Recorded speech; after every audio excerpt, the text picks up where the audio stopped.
Okay, so this video is going to be about citation-ready pages, why they're important, and how you can make your site citation-ready for AI. So AI engines like ChatGPT, Gemini, and Perplexity don't just grab random pages, they cite pages that are clear, structured, and trustworthy.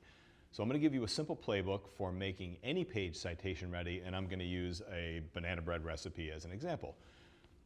So a page is citation-ready when AI instantly understands these three things. Number one, what the page is about. Number two, who created it. And number three, why it's trustworthy.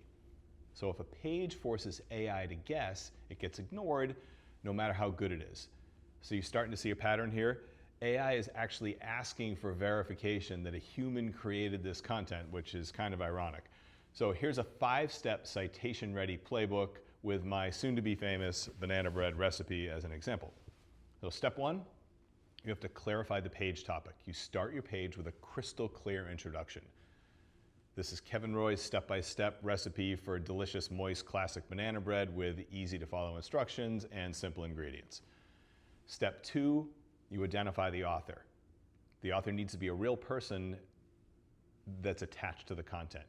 So for example, this recipe is crafted by Kevin Roy, a longtime home baker, which is not really true, but for this example it is, a digital marketer and founder of Green Banana SEO.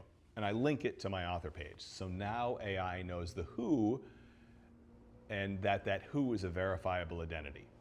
Number three, add external supporting sources. So AI trusts pages that cite other trusted sources. So you don't necessarily need trusted links back to your page. You need to send links to other pages, which is a lot easier to get. So I could put a link to the USDA baking guideline, temperature guidelines.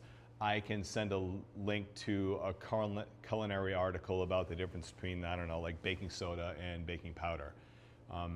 So that supporting evidence to high authority publications helps make my page more reliable and site worthy.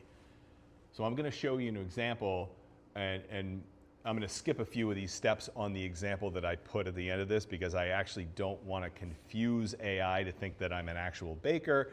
So keep that in mind when you look at the page that I'm going to share in the comments after this video.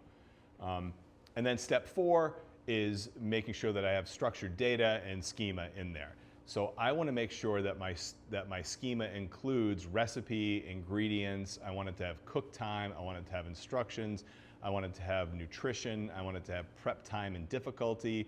I'd like it to have an image, and I'm also going to add author markup. I'm going to put this in the page that I'm going to show you as well in the show notes. So I'm giving AI a perfectly labeled blueprint of the content. And then finally, step five is I connect the page to my entity web. So I'm showing AI that this page belongs to a real identity or a real entity with a footprint. So at the bottom of the page, the banana bread page, I'm going to link to Kevin Roy's author page, social profile, press mentions, maybe other recipes that I have, and my business. So each link strengthens the entity graph, which is higher AI confidence, higher citation likelihood. So when you follow these 5 steps, even something as simple as banana bread can become citation ready. And when AI trusts your structure, it trusts your brand and pulls you into the answers. So thanks, remember to subscribe, and hopefully if you try my banana bread recipe, you're gonna like it. Thank you.